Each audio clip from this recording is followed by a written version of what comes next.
Իսրայելը պատրաստվում է Միացյալ Նահանգների հետ ռազմական գործողության Իրանի դեմ, որի թիրախները կարող են լինել բալիստիկ հրթիռների կայանները, միջուկային օբյեկտները եւ ԻՀՊԿ շտաբ բնակարանը։ Այս մասին հաղորդել է New York Times-ը, հղում անելով իսրայելական ռազմական պաշտոնյաներին։ Նրանց խոսքով ԱՄՆ-ն եւ Իսրայելը նախատեսում են մի քանի օրվա ընթացքում լուրջ հարված հասցնել, նպատակ ունենալով ստիպել Իրանին զիջումների գնալ բանակցությունների սեղանի շուրջ։ ԱՄՆ ռազմական տեղակայումը Մերձավոր Արևելքում ըստ թերթի թույլ է տալիս հարված հասցնել իրանյան լայն շրջանակի օբյեկտների, այդ թվում կարճ եւ միջին հեռահարության հրթիռային կայանների, զինամթերքի պահեստների, միջուկային օբյեկտների եւ այլ ռազմական օբյեկտների, ինչպիսին է Իսլամական հեղափոխության պահապանների կորպուսի շտաբ բնակարանը։ Գործողության թիրախների վերջնական ընտրությունը կախված է ԱՄՆ նախագահ Դոնալդ Թրամփից։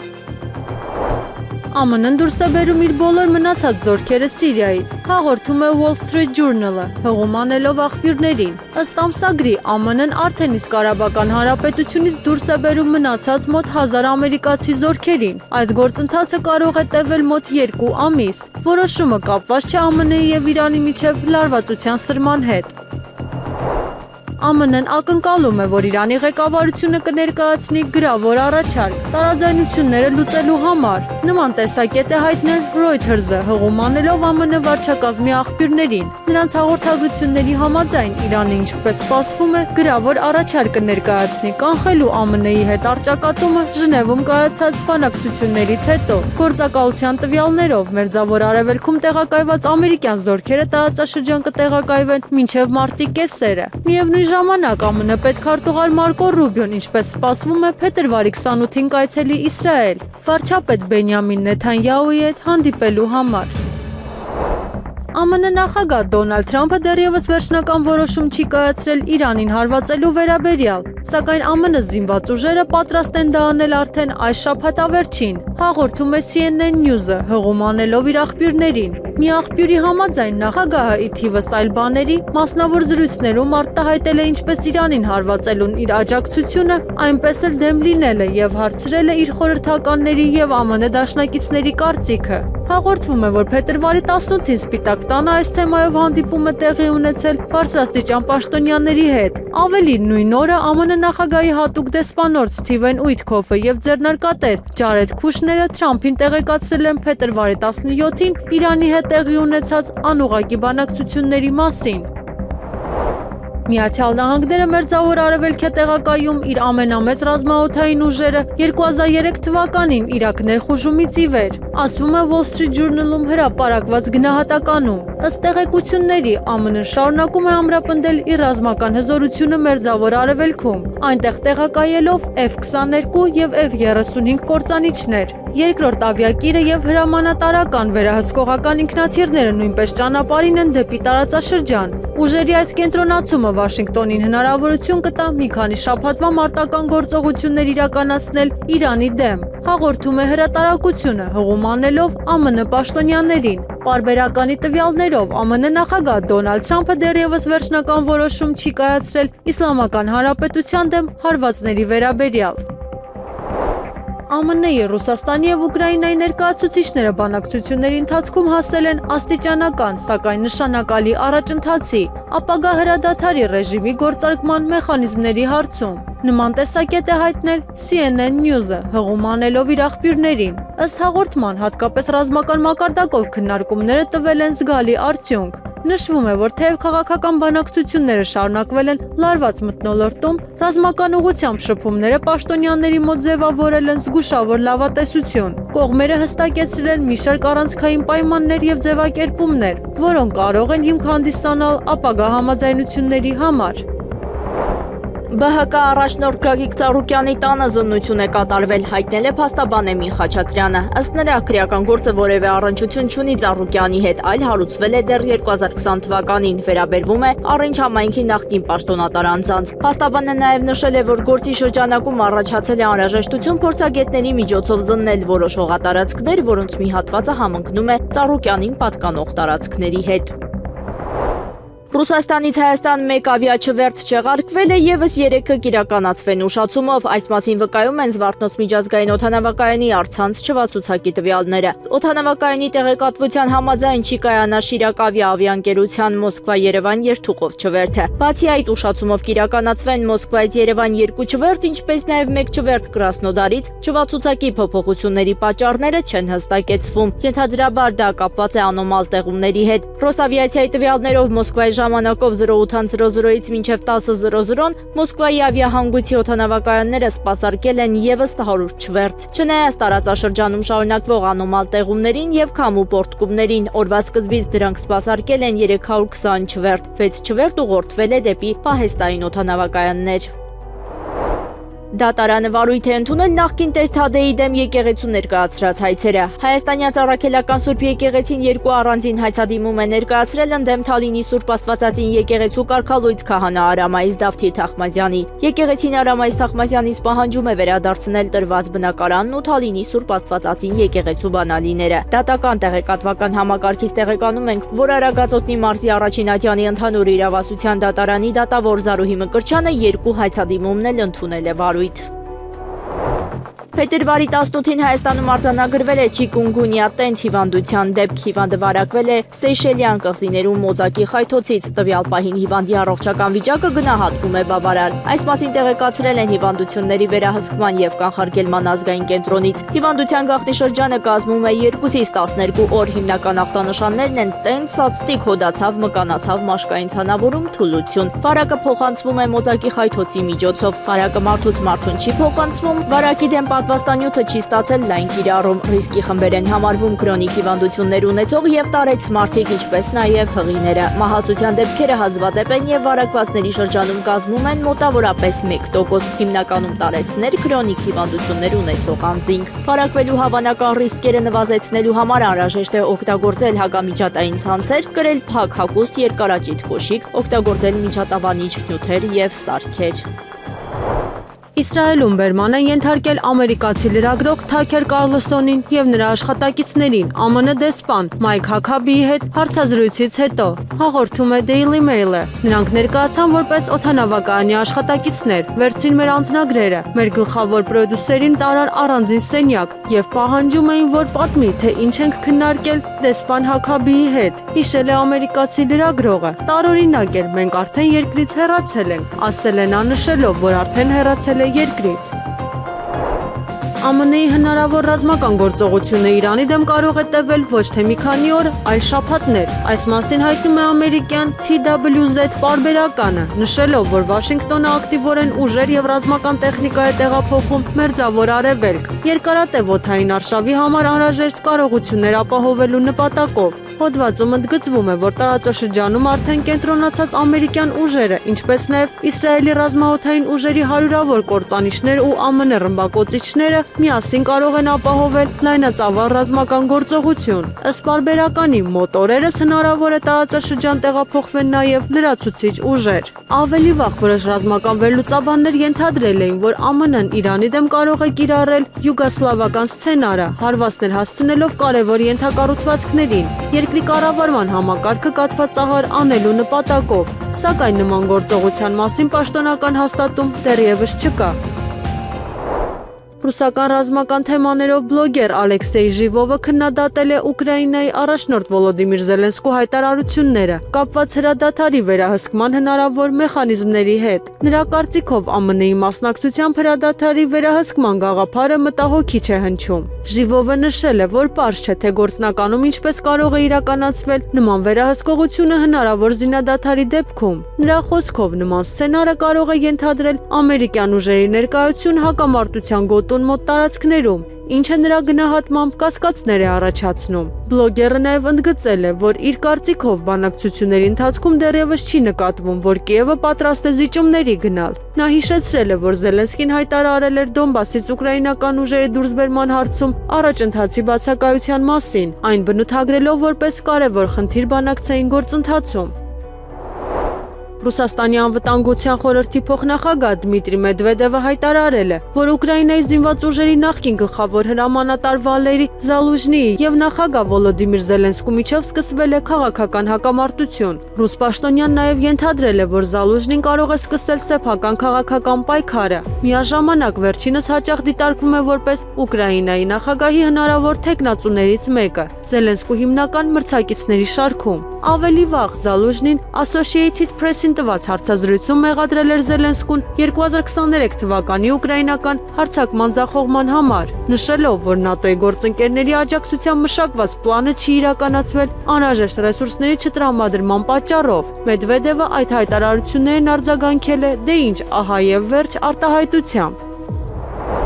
Ինչպես հայտնում է Bild-ը, Բալթիկ ծովի Շլեզվիգ-Հոլշտայն նահանգում մեկնարկել են ՆԱՏՕ-ի այս տարվա ամենամեծ զորավարժությունները։ Զորախումբն ու տեխնիկան փորձարկում են արագ տեղաշարժը հարավային Եվրոպայից դեպի արևելյան թև։ Զորավարժություններին մասնակցում են շուրջ 10,000 զինծառայող, 1500 միավոր տեխնիկա եւ 17 նավ 13 երկրից, առանց ԱՄՆ-ի ուղիղ մասնակցության։ Մեծ թվով ուժեր են ուղարկել Թուրքիան, Իսպանիան, Իտալիան եւ Հունաստանը, իսկ զորավարժություններին հետևում է Գերմանիայի պաշտպանության նախարար Բորիս Պիստորիուսը։ Ռուսաստանն ու Իրանը մտադիր են համատեղ աշխատել Իրանում նոր ատոմային էլեկտրակայանների կառուցման ուղղությամբ։ Նման հայտարարությամբ հանդես է եկել Ռուսաստանի Դաշնության էներգետիկայի նախարար Սերգեյ Ցիվիլյովը։ Նրա խոսքով շարունակվում է Բուշեհրի ատոմակայանի երկրորդ եւ երրորդ էներգետիկ բլոկների շինարարությունը, ինչպես նաեւ քննարկվում են նոր, ինչպես բարձր, այնպես էլ ցածր հզորությամբ ռեակտորների կառուցման տարբերակներ։ Այդ նպատակով ստեղծվել է ռուս-իրանական համատեղ աշխատանքային խումբ, որը 3 ամսվա ընթացքում պետք է ներկայացնի համապատասխան առաջարկներ։ Ադրբեջանի նախագահ Իլհամ Ալիևը ժամանել է Վաշինգտոն, այս մասին հաղորդում են ադրբեջանական լրատվամիջոցները։ Նա հանդիպել է Ամերիկա-իսրայելական հասարակայնության հետ կապերի կոմիտեի գործադիր տնօրեն Էլիոտ Բրանտի եւ այլ բարձրաստիճան պաշտոնյաների հետ։ Ավելի վաղ Միացյալ Նահանգներ էր մեկնել նաեւ Հայաստանի Հանրապետության վարչապետ Նիկոլ Փաշինյանը։ Լրատվամիջոցների տեղեկություններով նախատեսվում է, որ Փաշինյանը եւ Ալիևը փետրվարի 19-ին կմասնակցեն Խաղաղության խորհրդի առաջին նիստին։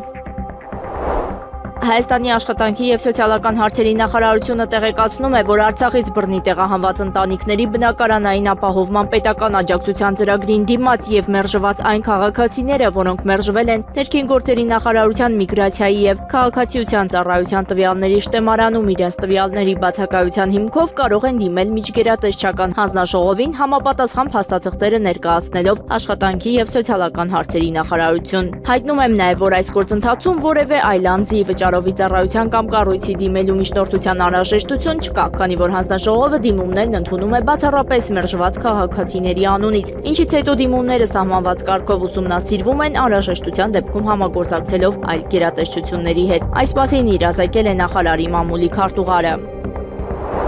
Կառավարությունն իր այսօրվա փետրվարի 19-ի նիստում ազգային ժողովի 2021 թվականի արտահերթ ընտրություններին մասնակցած կուսակցություններին եւ կուսակցությունների դաշինքներին 2026-ի պետական բյուջեից նյութական աջակցություն ցույց տալու մասին որոշում է կայացրել։ Ըստ այդմ 520.7 միլիոն դրամ գումար կհատկացվի ՔՊ-ին, Հանրապետություն կուսակցությանը, ԲՀԿ-ին եւ Հայաստան դաշինքին։ ՔՊ-ն կստանա 268.3 միլիոն դրամ, Հայաստան դաշինքը 163.2 միլիոն դրամ, ԲՀԿ-ն 50.4 միլիոն դրամ եւ Հանրապետություն կուսակցությունը 38.7 միլիոն դրամ։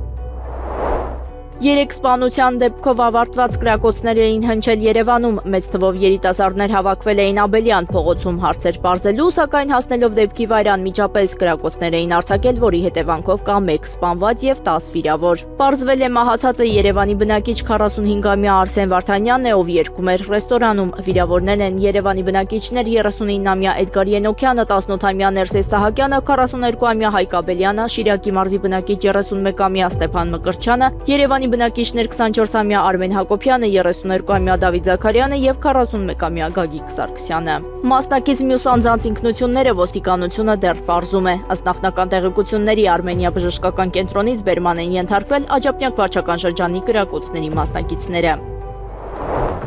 Հայաստանը ներկայացնող նախագահ Վահագն Խաչատուրյանն անհարմար վիճակում է հայտնվել Հունաստանում պաշտոնական ճաշի սեղանին։ Նա չիմանալով, որ բարձրախոսը միացված է, հարցրել է, թե արդյոք պետք է անմիջապես խոսի իր գործընկերոջից հետո։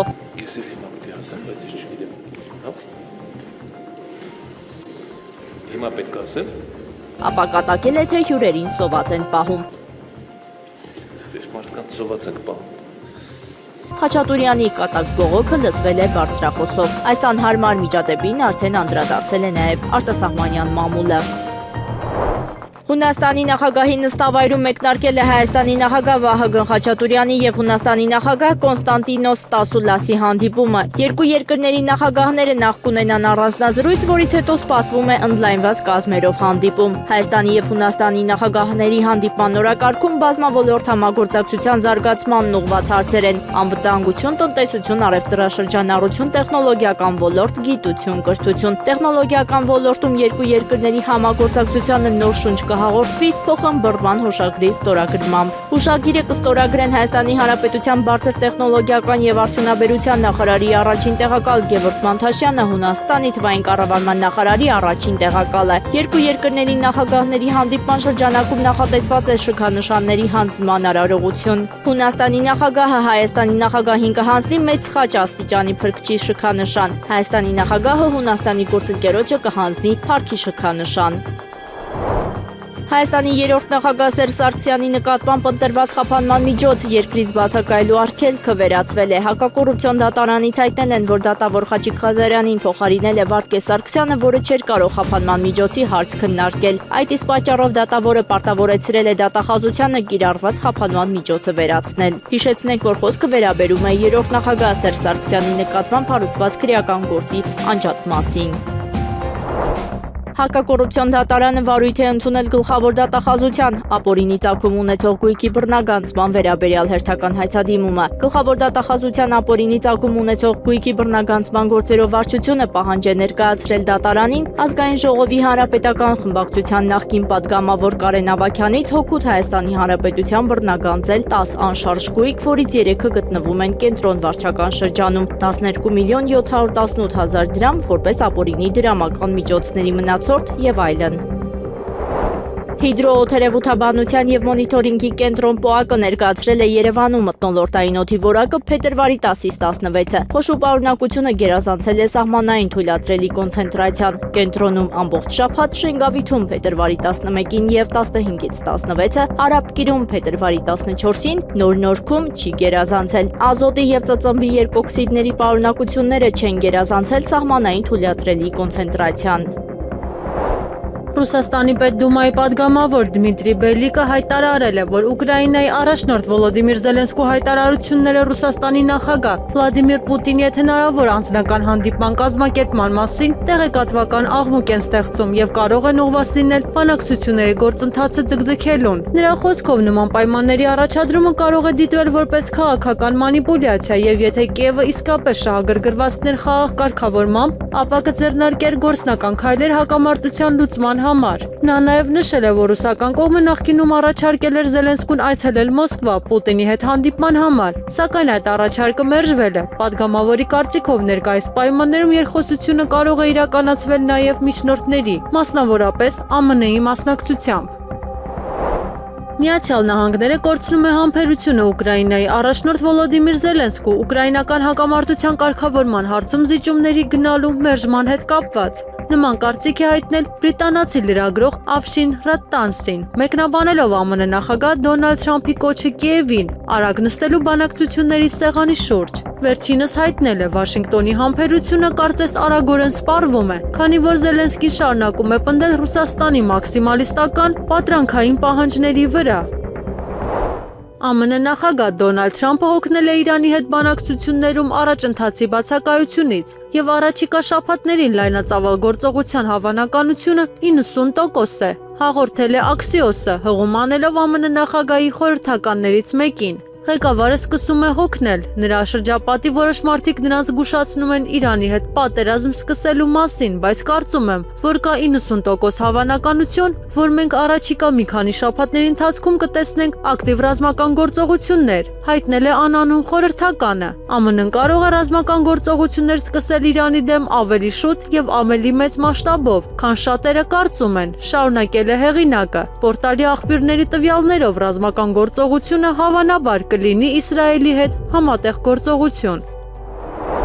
Ուկրաինայի ազգային անվտանգության եւ պաշտպանության խորհրդի քարտուղար Ռուստեմ Ումերովը հայտարարել է, որ Ուկրաինայի հակամարտության կարգավորման վերաբերյալ Ժնևյան բանակցություններում առաջընթաց է գրանցվել։ Կողմերը պարզաբանել են մի շարք հարցեր, մինչդեռ մյուսները պահանջում են հետագա համակարգում, ասել է Ումերովը բանակցություններից հետո մամուլի հետ զրույցում։ Վերջինս բանակցությունները ինքնին որակել է որպես բովանդակալից, բայց լարված։ Ուկրաինան դժկամությամբ, նույնիսկ երկմտանքով զիջումների է գնում, մինչդեռ նախագահ Վոլոդիմիր Զելենսկու մանևրելու տարածքը նեղանում է։ Նման տեսակետ է հայտնել բրիտանացի լրագրող Օուեն Մեթյուզը։ Ռուսաստանը հստակեցրել է, որ չի նահանջի իր կոշտ պահանջներից։ Թրամփը կորցնում է համբերությունը, սպասելով գործարքի։ Ուկրաինան աստիճանաբար, թեև դժկամությամբ ու երկմտանքով հակված է զիջումների։ Եվրոպան, չնայած Կիևի ֆինանսավորման եւ զինվան պատասխանատվությունը ստանձնելուն, նույնիսկ չի մասնակցում բանակցություններին, սակայն գործարքի ընդհանուր ուրվագծերը, Կիևի համար տարածքային կորուստները, գումարած արևմուտքի կողմից որոշակի անվտանգության երաշխիքներ պարզ են, նշել է լրագրողը։ Երկաթուղիների ռուսական օպերատորները չեն զրկում Հայաստանին մրցակցային առավելություններից, այլ ստեղծում է դրանք։ Այս մասին հայտարարել է Ռուսաստանի ԱԳՆ պաշտոնական ներկայացուցիչ Մարիա Զախարովան, մեկնաբանելով Հայաստանի վարչապետ Նիկոլ Փաշինյանի հայկական երկաթուղիների կառավարման թեմայի վերաբերյալ հայտարարություններին։ Ինչ որ տարօրինակ հայտարարություններ են, Ռուսաստանը հետևողականորեն հանդես է գալիս տարածաշրջանում բոլոր տրանսպորտային եւ տնտեսական հաղորդակցությունների ապաշրջափակման օգտին։ Այդ ուղղությամբ մեծ աշխատանք է կատարվել Ռուսաստանի, Հայաստանի եւ Ադրբեջանի փոխվարչապետների համանախագահությամբ գործող եռակողմ աշխատանքային խմբի շրջանակում։ Հայկական երկաթուղին արդեն ավելի քան 20 տարի գտնվում է Հարավկովկասյան երկաթուղի ընկերության կառավարման ներքո եւ այդ ընթացքում ռուսական ընկերությունը կայուն կերպով կատարում է պայմանագրի բոլոր պայմանները։ Երևանում հավանաբար մոռացել են այդ մասին, նշել է Զախարովան։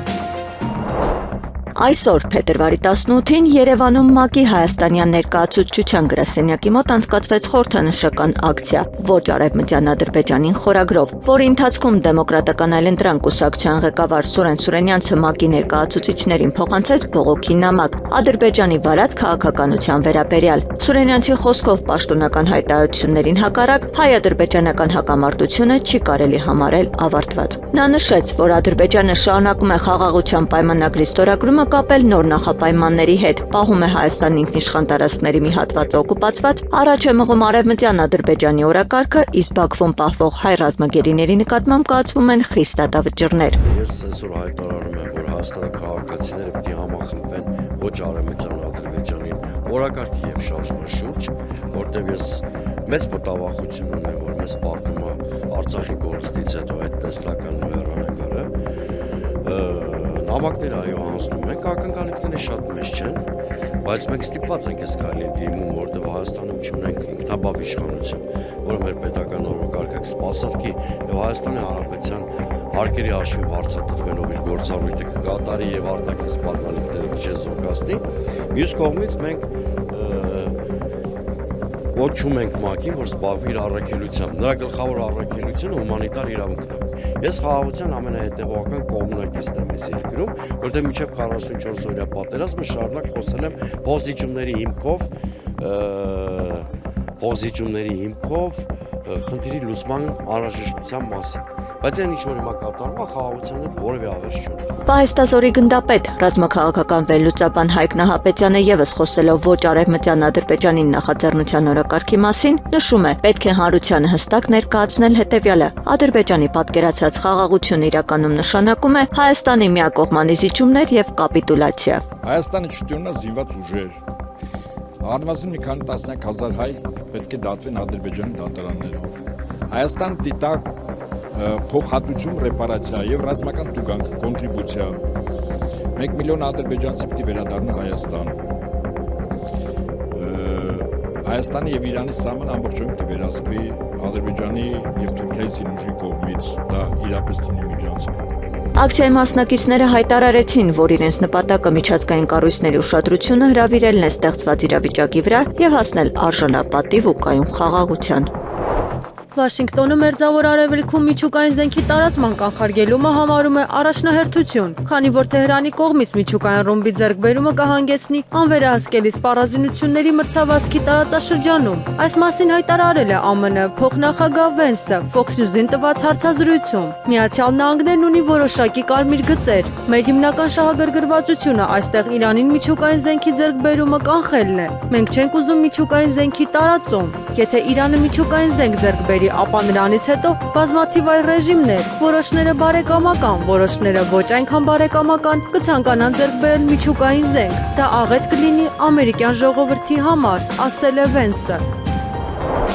Ռուսաստանը ամեն քայլ, որը կարող է նպաստել Ուկրաինայի ճգնաժամի կարգավորմանը, համարում է կարևոր, հայտարարել է ՌԴԱԳՆ պաշտոնական ներկայացուցիչ Մարիա Զախարովան։ Յուրաքանչյուր քայլ, որը կարող է առաջնորդել իրավիճակի լուծմանը, շատ կարևոր է, հայտարարել է պաշտոնյան։ Զախարովան ընդգծել է, որ Ուկրաինան եւ նրա արևմտյան հովանավորները նվազեցնում են բանակցությունների կարևորությունը։ ԱՄՆ փոխնախագահ Վենսը հայտարարել է, որ Վաշինգտոնը իրավունք ունի ռազմական ուժ կիրառել, եթե Թեհրանի հետ բանակցությունները փակուղի մտնեն։ Կարծում եմ նախագահ Դոնալդ Թրամփը բազմաթիվ տարբերակներ ունի։ Մենք ունենք շատ հզոր բանակ։ Նախագահը ցույց է տվել դա օգտագործելու պատրաստակամություն։ Նա նաև ունի ուշագրավ դիվանագիտական թիմ, եւ նա ցույց է տվել նաև դա օգտագործելու պատրաստակամություն, ասել է քաղաքական գործիչը։ Բայց իհարկե նախագահը իրավունք ունի ասելու, թե երբ է կարծում, որ դիվանագիտությունը հասել է իր բնական ավարտին։ Մենք հույս ունենք, որ դա տեղի չի ունենա, բայց եթե դա տեղի ունենա, դա նախագահի որոշումն է, եզրափակել է Վենսը։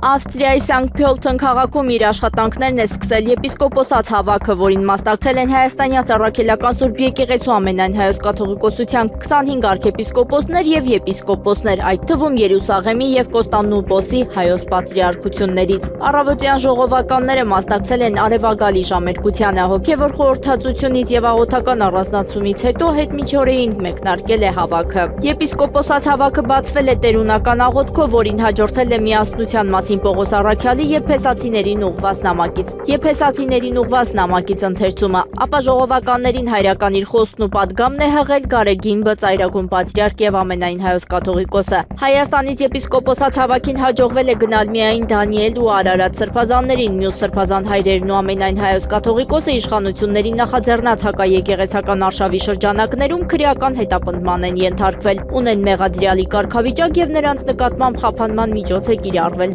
բացակայելու արգելքը։ Եպիսկոպոսաց հավաքին մասնակցում է նաև ԱՄՆ հայոց արևմտյան թեմի առաջնորդ եկեղեցու դեմ արշավին միացած ու տիրադավների շարքը համալրած Հովնան arczepiskopos Տերտերյանը։ Եպիսկոպոսաց հավաքին մասնակցելու հրավեր էր ուղարկվել մյուս տիրադավներին եւս։ Նրանցից սակայն միայն Հովնան Տերտերյանն էր հաստատել իր մասնակցության մասին։ Եպիսկոպոսաց հավաքը կշարունակվի մինչև փետրվարի 19-ը։ Եղանակը առաջիկա օրերին Երևան քաղաքում փետրվարի 19-ի գիշերը եւ կեսօրից հետո 22-ի երեկոյան, 23-ի գիշերը սպասվում է կարճատև անձրև։ Փետրվարի 20-ից 21-ին, 22-ի գիշերը, 23-ի ցերեկը սպասվում է առանց ստեղումների եղանակ։ Հանրապետության տարածքում փետրվարի 19-ին, 22-ի ցերեկը, 23-ին առանձին շրջաններում սպասվում են տեղումներ։ Նախալեռնային եւ հովտային շրջաններում անձրևի, լեռնային շրջաններում գիշերը ձյան, ցերեկը ձնախառն անձրևի տեսքով։ Փետրվարի 20-ից 21-ին 22-ի գիշերը սպասվում է առանց ստեղումների եղանակ, քամին հարավարևմտյան 4-ից 8 մետր վարկյան։ Առանձին վայրերում սպասվում է նաև քամուշ գնացում։ Փետրվարի 19-ին 22-ին 14-ից 18 մետր վարկյան արագությամբ, լեռնային առանձին հատվածներում բուք ցածր հորիզոնական տեսանելիություն։ Օդի ջերմաստիճանը փետրվարի 19-ից 20-ին աստիճանաբար կնվազի 4-ից 5, Լոռիում, Տավուշում եւ Սյունիքում 7-ից 10 աստիճանով։